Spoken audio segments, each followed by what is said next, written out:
Hey, what's up guys? DMJ here, and tonight starts my Warhammer Quest minigame campaign. So by minigame, I'm just basically, when you make the dungeon deck, you're supposed to put 7 cards, and then the objective room card, and then you put 7 cards on top of it. I'm reducing it all down to make the game shorter and punchier so you guys can actually watch it and follow along with the campaign. So I'm doing D4 cards at the bottom with the objective room card, and then D4 cards on top, so just rolling a 4-sided dice. And it should give us nice variety to the size of the dungeons. Sometimes there'll be really large dungeons. If I roll a 4 on the bottom and add in the objective room card, if I roll a 4 on the top, you could have a 9-room dungeon. So there'll be lots of variations. And for the campaign, I have so much stuff from Little Monk. All his different campaigns will be going into like the Underdark and these Dwarven Mines and all of this kind of different stuff. So should be pretty fun. And then in between the actual games, I will be traveling to settlements, and there's like all these little mini games and stuff that will roll out and you guys can follow along. So like there'll be little short videos in between and stuff. I think it should be pretty fun. So yeah, let's get started. So the objective room card that was drawn was the fighting pit, and I rolled up the Sword of Power for the fighting pit. So the last warrior to brave the perils of the fighting pit took a sword of great power to help him slay the minotaur that dwelt within it. However, despite the sword, he was destroyed by the minotaur and his body was eaten. The sword now lies rusting at the bottom of the pit. The sword in question was an ancient heirloom stolen from the barbarian's father many years ago, and the barbarian has sworn to get it back. He must therefore descend into the dungeon and kill the minotaur himself. The other warriors may accompany him, but it must be the barbarian who slays the beast and retrieves the sword.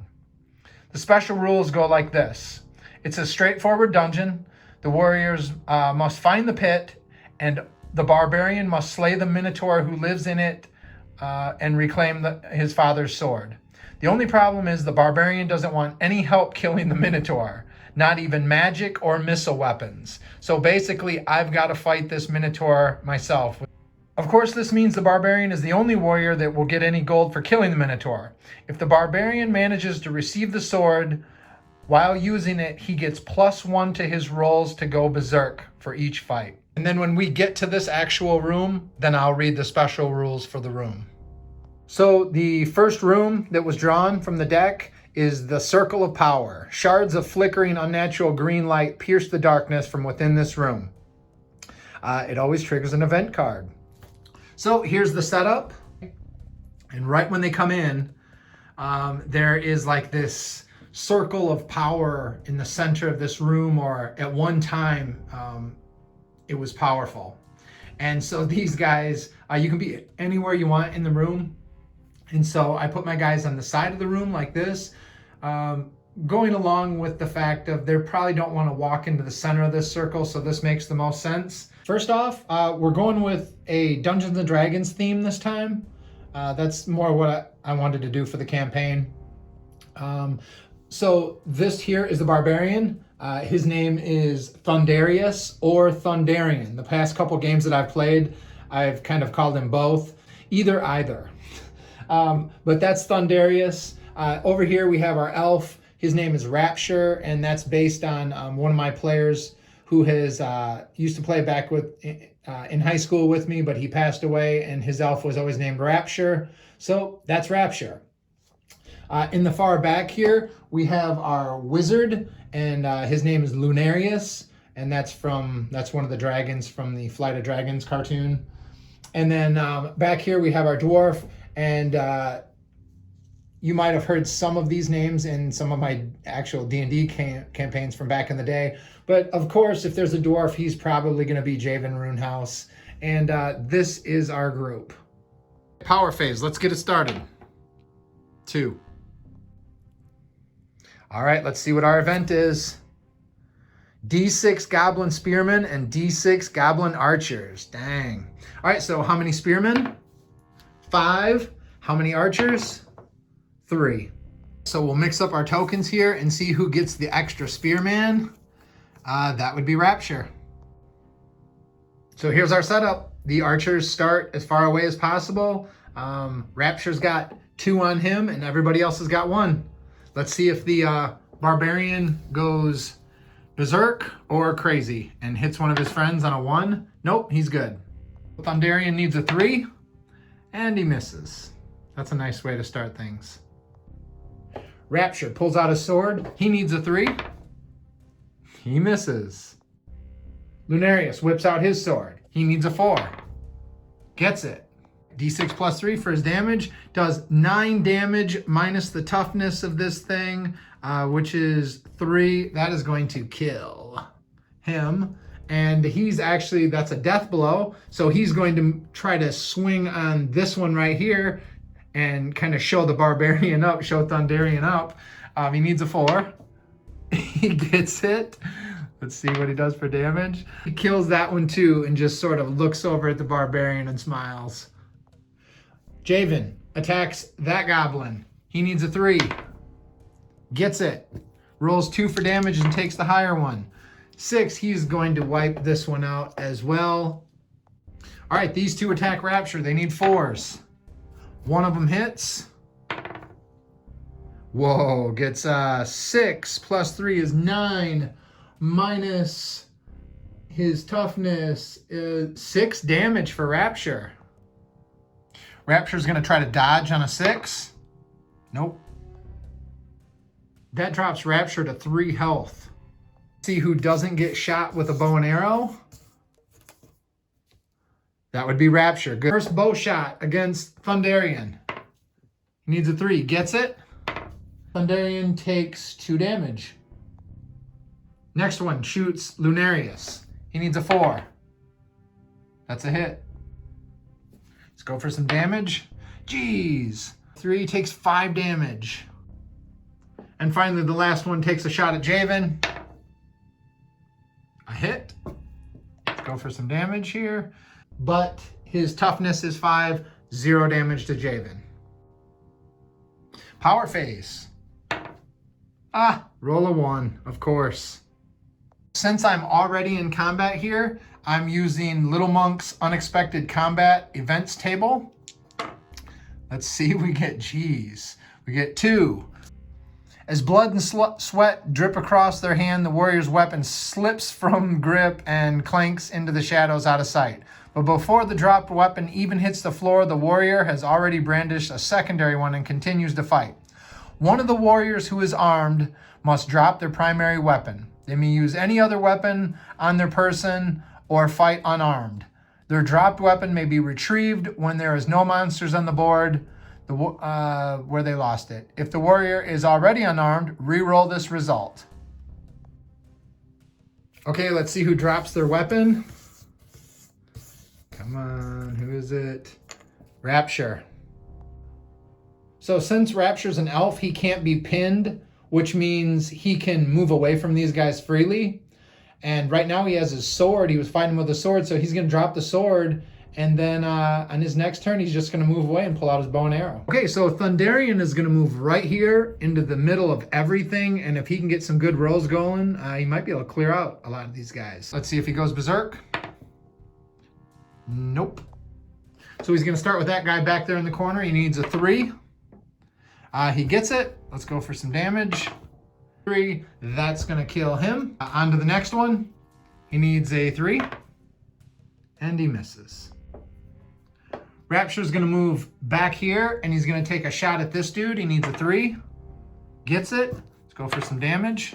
That's 4. He's going to kill this dude right here. And you don't get to do death blow on missile attacks. So I can't keep going. Lunarius has been pretty tough in some of my other games, so he's not a cowardly type wizard. He's going to move up here and try to hack that dude with his sword. He needs a 4. Gets it, see? Going for some damage here. Jeez, yeah. That's 5 damage. He's going to kill him. Javen wants gold. And you get gold by killing monsters, so he's moving up here. Hopefully he can get a death blow on both of these guys, but he's going to attack both of them. The first one, he needs a 3. Gets it. Damage. 2 plus 3 is 5. Minus 3 is 2. That's going to wipe the first one. Next one's a hit. Oh, 1 plus 3 is 4. Their toughness is 3, so he does 1 damage to this guy right here. Well, that guy's going to try to stab Javen back. He needs a 4. Nope. Power phase. The wizard can cast spells at any time he wants. So it's going to cost 2 to use healing hands. So I will put that down to a 3, and everybody gets 1 hit point. Kind of scares everybody because it's Thunderian's turn. He's got to see if he rolls a 1. Oh, whew, he doesn't. He's going to move here, and he's going to take a swing on that dude right there. He needs a 3. He gets it. Damage. He's going to kill this last guy. So here's our money situation. These are worth 20 gold each. So Barbarian's getting 40, 20, 60, and 40. And then on this turn right here, the wizard's going to spend 2 more and heal everybody else 1 more hit point. On exploration phase, I'm perfectly right in front of the door. But Rapture's going to pick up his sword. And then he's going to move up to here as well. And then these guys will just kind of fall in behind.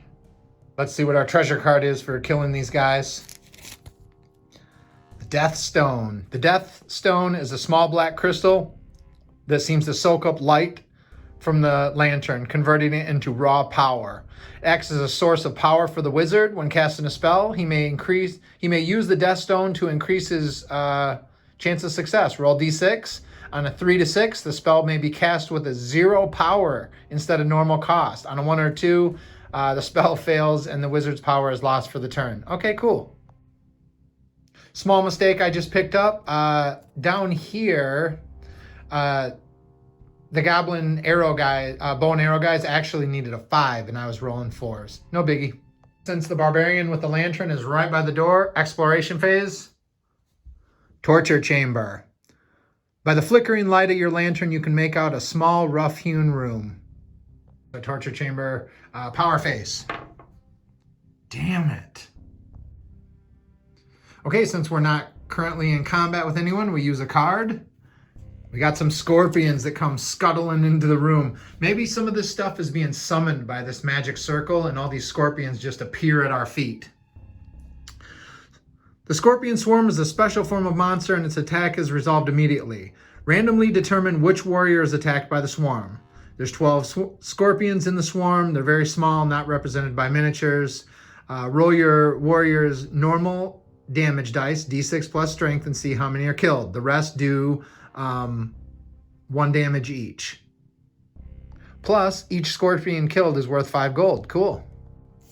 Okay, let's see who gets attacked by these scorpions. That would be Rapture. All right, let's see how many he kills. 2 plus a strength of 3, so he kills 5 of them. So he killed 5 of them. That means he gets 25 gold. But he does take 7 damage in the remainder, and that's going to drop him to 0. So Rapture goes down from scorpion stings. So to finish off this phase, roll 1d6. On a 1, 2, or 3, draw another event card immediately. 4, yes.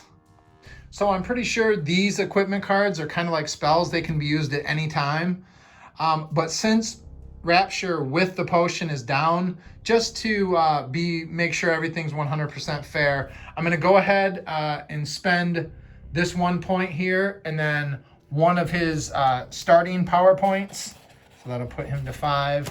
And everybody's going to heal 1 hit point, and then Rapture will drink his potion on his turn. So actually, Barbarian should have moved 1, 2, 3, 4 into the room here first. Then Rapture is going to get up from drinking his potion, and he's going to move 1, 2, 3, 4 into here. And then 1, 2, 3. 1, 2, 3. I like hugging the sides of these rooms here just in case. And this board piece always triggers an event, so let's see what we got. 2d6 giant rats. 7. All right, let's see who only gets 1. Dwarf. All these little rats, we're going to say that some of them come out of little holes in the wall, but a lot of them drop out of holes in the ceiling down onto the floor and catch everybody off guard.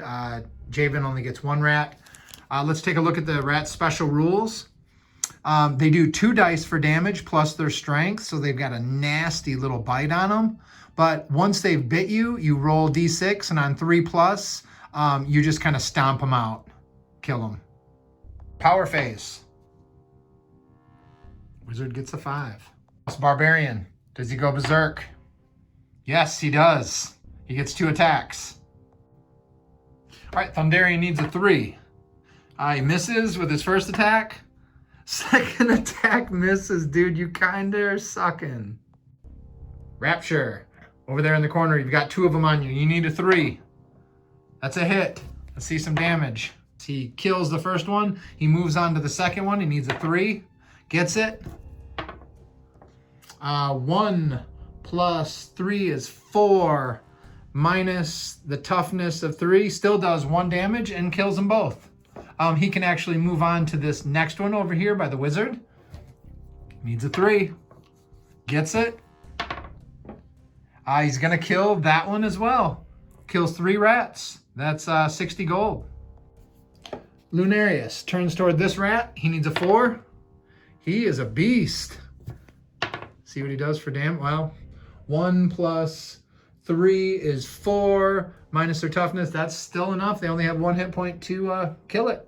20 gold. Javen is pinned right now with this one. He's going to try to break the pin and move in between here. That way, if he does a death blow, he can end up killing 2 of them.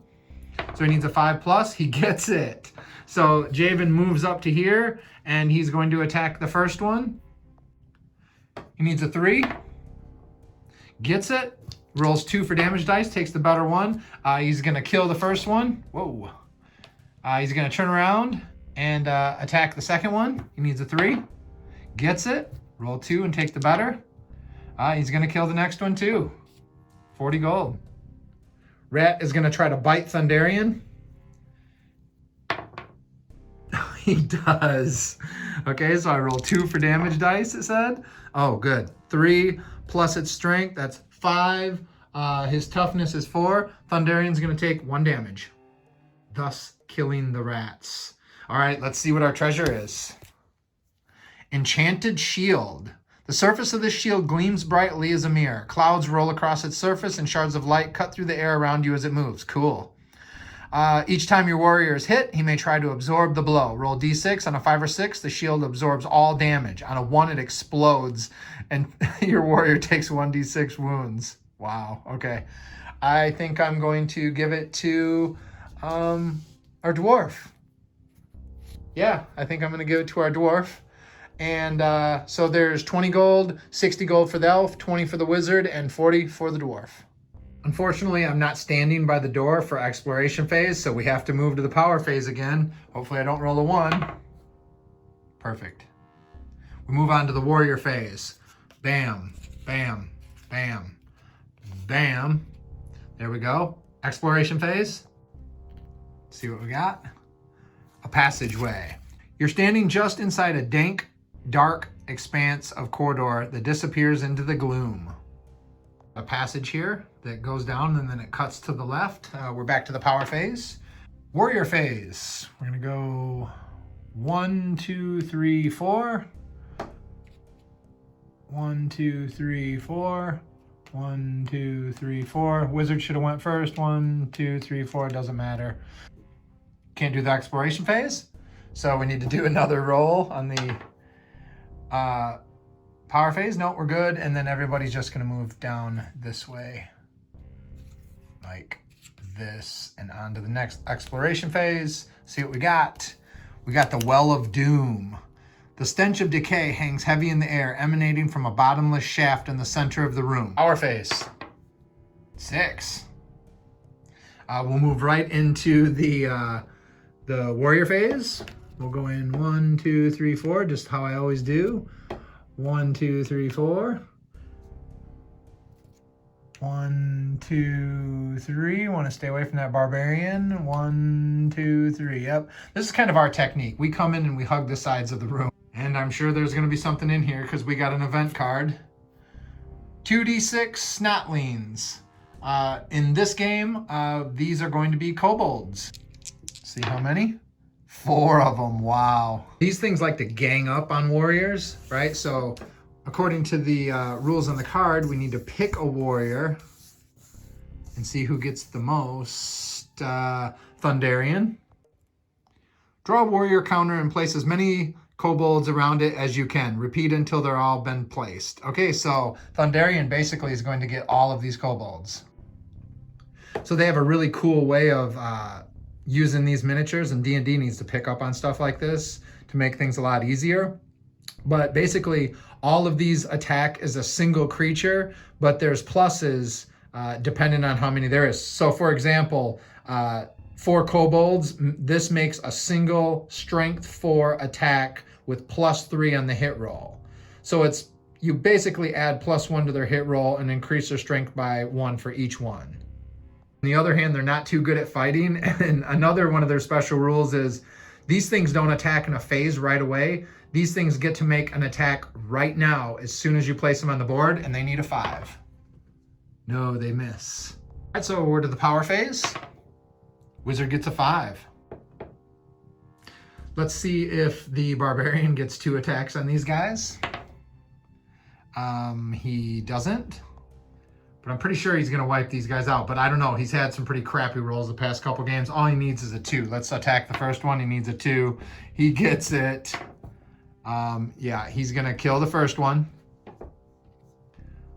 He needs a 2 for the next one. Gets it. He's going to kill the next one. All right, let's keep going. Come on. Gets it. Kills the next one. Gets it. And just to make sure, that's 2 + 4 is 6. Minus their toughness of 1, 5 damage, and they only have 1 wound. Yep, he wipes all of them out. Nice. That's 40 gold for the Barbarian. Let's see what our treasure card is. Firebomb. On a dirt-encrusted shelf, you find a large ball with a fuse in the top. From the rune inscribed on it and its pungent smell, you realize it's a firebomb. Firebomb may be thrown at any time and affects a 2x2 square. Any models in that area take 1d6 wounds with no deduction to toughness or armor. Sweet. All right, I think I'll give that to that's definitely something for the Barbarian. Rapture is going to move up here, and the Wizard is going to cast Healing Hands, and everybody gets 1 hit point. Wizard is going to move, boom, boom, up to there, and then he's going to cast Healing Hands again. And everybody's going to be at full. Javen, up to here. Now the bad part is the Barbarian's right there, but right now it's the power phase. If I roll a 1, we got another encounter. Nope, we're good. Barbarian will move up to here. Nobody else moves, and we are on to the exploration phase. Let's see what we get. Oh, we get the final room, the objective room, fighting pit. The dim light of a single lamp suspended from the ceiling barely penetrates the shadows of this dark and forbidding room. Go to the adventure book for details. Cool. Okay, so I'm looking for this Sword of Power. It's got to be down in the bottom of this pit. Let's see, the fighting pit. When the warriors reach the main objective room, do not roll on the objective room monster table, because the following special rules apply. When the warriors enter the objective room, place a Minotaur in any square in the pit. The Minotaur will not climb out of the pit unless attacked by a warrior with missiles, weapons, or magic. The Minotaur attacks in the monsters phase as normal. See the rule book for the Minotaur profile. However, this is a particularly powerful Minotaur, and it gets an extra 5 hit points. Once the Minotaur is defeated, the warriors retrieve the sword and escape the dungeon through the portcullis in the far wall down there. All right, so it's just the Barbarian here. He's ready. He's on full hit points, and he is pissed off. He wants his father's sword back. So now, since we're over here, I think I have to roll the power phase. Okay, I didn't get a 1, so we can all move into the room. 1, 2. I'm going to jump down into the pit. 3, 4 to right there. And then everybody else is just going to come and stand in the room right here and watch. And Thunderian has told everybody, don't heal me, don't use any magic, don't nothing. This is my fight. And just for the record here, because one of my cousins is probably going to watch this, it's funny because I showed him that I painted up this Minotaur this week. I completely promise and swear that I rolled up everything on the charts and everything. I had no idea this was going to be like the final battle thing. So everything just kind of worked out like really awesome. I mean, I have pre-painted D&D Minotaurs, but I just happened to paint this one up, so I get to use it, and that's really cool. Okay, so I never thought that we still have to run the power phases. We might have monsters coming back through secret passages and up here to attack my dudes right here. It just says that the Minotaur and the Barbarian are fighting. So yeah, I never really thought of that. I would have moved differently right here, but I moved it, I put in a different doorway and opened it up in case these monsters got to come through here. So let's check it out. Even if that's not the way it's supposed to be played, that's the way I'm playing it. So let's see. Okay, Wizard gets a 5. Thunderius is really trying to prove himself because he hasn't done too well the past couple games. And he's got like the Wizard and the Elf, and like they'll be whipping on a whole bunch of dudes and he'll like mess everything all up. So he's going to move up. He's going to charge right up to him. And let's see if he goes berserk. Of course he doesn't. Yeah, when he rolls a 1, he doesn't get to do anything. That's an automatic miss. He sort of, when he's going to charge in on the Minotaur, he trips a little bit and completely like stumbles about, bumbles around just as he's trying to prove himself, as everybody's watching from the edge of the pit up here shaking their heads. And that's it. Okay, special rule. Before fighting the Minotaur, take another event card. If it's an encounter, resolve it before fighting the Minotaur. If it reveals more monsters, fight them all at once. Oh, great. Let's see what we got. A dead body. Before the warriors lies a dead barbarian. Maybe another, that dude. That makes total sense. That another barbarian's body would be here, considering my dad or whoever, my family member who was a barbarian, lost a sword here. Wow, that is awesome. Before the warriors lies a dead barbarian lying in a pool of blood. We'll say dried blood. Clutched tightly to his chest is a bag. Roll 1d6 for each warrior. The warrior with the lowest score must take the bag. Roll 1d6 on the following table. So, let's, you know what? We'll just, what difference does it make? We'll just use these to randomize. Why roll 4 different dice? Unless you're playing, separate players. Let's see here. Rapture. So Rapture finds the body.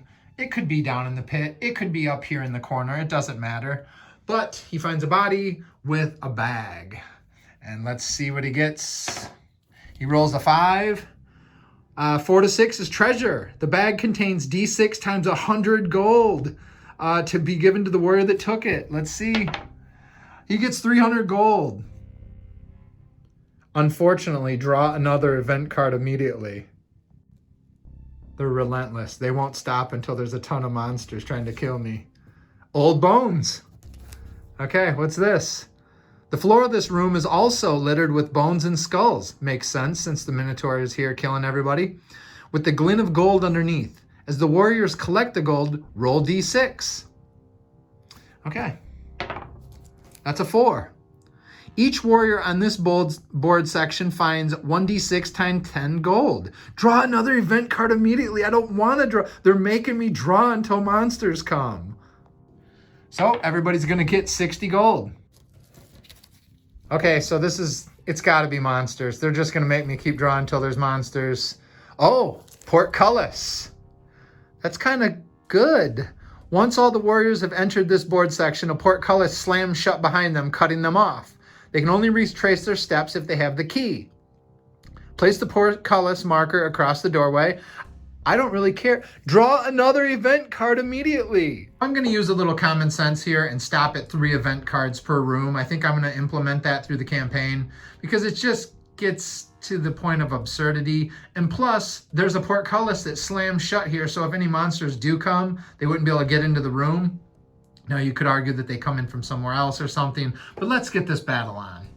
So the Minotaur, he's going to hack Thunderian. He needs a 3. He gets it. He rolls 2 dice plus his strength for damage. So that's 7 and his strength is 4. That's 11 minus toughness of 4, 11, 10, 9, 8, 7 damage. So we're just going to kind of streamline this battle. We're not doing a power phase because it's not going to bring any more monsters in because of the portcullis. Let's see if he bumbles again. No, he doesn't. He needs a 4. Gets it.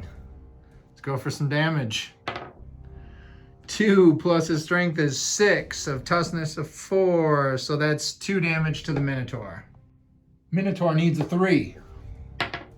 Gets it. 2 for damage. Oh, geez. That's 6. Plus 4 is 10. Minus 4, that's 6 damage. Thunderian has 1 life left. Thunderian needs to roll and see if he bumbles or if he goes berserk. Oh, he does get 2 attacks. Maybe seeing that blood did something. He needs 4s. Gets both of them. All right, first one damage. Let's see, 3 plus 4 is 7. Minus 4 is 3 damage for the first one. 4 plus 4 is 8. Minus 4, 4 damage for the next one. This could be it for Thunderian. These guys are just ready to jump down there and start going to battle with this thing. All he needs is a 3. He misses. Thunderian, see if he gets 2 attacks. Oh, he just misses, but he gets 1 attack. And he automatically misses. Minotaur, he needs a 3. Gets it. Holy crap, totally obliterates the Barbarian. Thunderian goes down. Gonna actually start running things back to normal. We're in the power phase. Don't get a 1. All right, Wizard gets a 4. Rapture's gonna take a shot at him with his bow. He needs a 4. He gets it. Oh, nice. Does 8 minus 4 does 4 damage to him. Wizard is going to use up his power star right here, and he's going to cast Lightning Bolt. Pick any monster that the wizard can see. The targeted monster suffers 2d6 wounds modified for toughness and armor. All right, let's see. Jeez, 5. His toughness of 4. He takes 1 damage from the Lightning Bolt. Wizard's going to use 2 of his starting power points from the 5. So he will be down to 3, and he's going to use Healing Hands. Everybody gets 1 hit point, including the Barbarian. Barbarian gets up. Javen jumps down. 1, 2, 3, up to there, and he's going to attack the Minotaur. Even though, you know, Thunderian's probably yelling at him to get back. It doesn't matter. He's on 1 hit point again. He's bleeding out all over the place, and we're not going to watch him die. Javen needs a 4. Yeah. Javen rolls 2, takes the better. He'll take 5 plus 3 is 8, minus 4, and 4 damage to the Minotaur.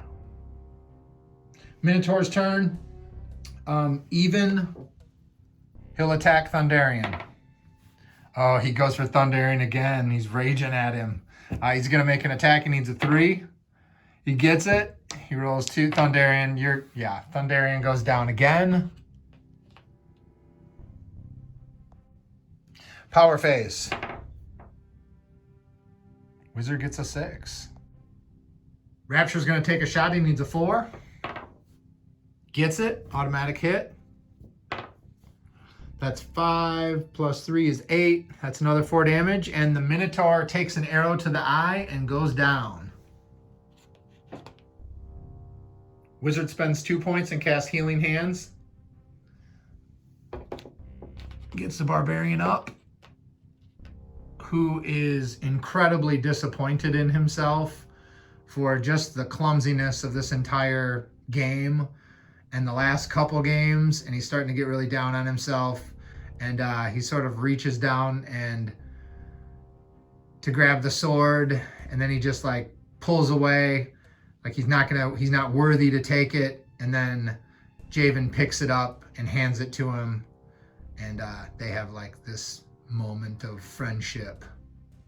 I was gonna continue even like when we restarted the power phase. I was gonna start bringing in enemies if it came to that, but it just never did. Even though the portcullis was blocking the way there. Bring in some more monsters, maybe from like a trapdoor over here or something. But we got the sword. It doesn't say if I should get a treasure for the Minotaur or not. I'm assuming that's the sword, but the card does say it, so I don't know. Who cares? It's just me playing. I'm gonna take a treasure card. Let's see what we got. Hell Mace. Sparks fly from the iron shod head of this mace as you wield it, bathing the area in light. While using the Hell Mace, your warrior gets a +2 to attacks. I'm not sure who I'm gonna give that to. Maybe I think what I'll do is I'll give the Firebomb to the elf, and I think old Thunderian needs a little help. Well, no, he's gonna have the sword. So maybe the dwarf. Maybe we'll give it down here to the dwarf. And the Enchanted Shield will come right over here, because yes, he does need it. So he'll have a magic sword and a magic shield, and maybe Thunderian can do a little something better next game. But tune in for the next video. I'm going to be headed to a settlement. I haven't decided if I'm going to a village or a city or what I'm going to be doing, but I'm going to go spend some of this hard-earned gold, and there's going to be some hazards and stuff along the way, I'm sure. So I will see you guys in the next video. Later.